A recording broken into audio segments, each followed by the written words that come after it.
আসসালামু আলাইকুম বন্ধুরা, আশা করি আপনারা সবাই ভালো আছেন। আমি ভাত রান্না করছি। এখন আপনাদের আজকে আমি স্পেশাল কিছু রান্না দেখাবো। ভাত রান্না শেষ হয়ে গেলে আমি আজকে আমার এই ছোট্ট মিনি কিচেনে আপনাদের জন্য স্পেশাল একটা রান্না নিয়ে আসছি। এই যে দেখেন, আজকে আমি রান্না করছি একদম তাজা কোয়েল পাখি ভুনা।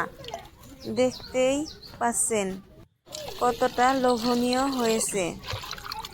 অনেকে হয়তো ভাবছেন এটা কি রান্না করছি, এটা কিন্তু মুরগি না, এটা হলো কোয়েল পাখি।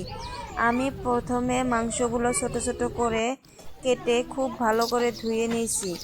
তারপর আদা রসুন বাটা, পেঁয়াজ কুচি আর আমার নিজের তৈরি স্পেশাল গরম মশলা দিয়ে কষিয়ে রান্না করছি। অল্প আছে অনেকক্ষণ কষানোর কারণে মশলাগুলো একদম মাংসের ভিতরে ঢুকেছে, যা এই রান্নার স্বাদ কয়েক গুণ বাড়িয়ে দিয়েছে। এই যে ছোট্ট হাঁড়িতে কোয়েল পাখি রান্নাটা দেখতে যেমন সুন্দর লাগছে, এর ঘ্রাণটাও কিন্তু চমৎকার বেরিয়েছে। গরম ভাতের সাথে এই কষা মাংস জাস্ট জমে যাবে।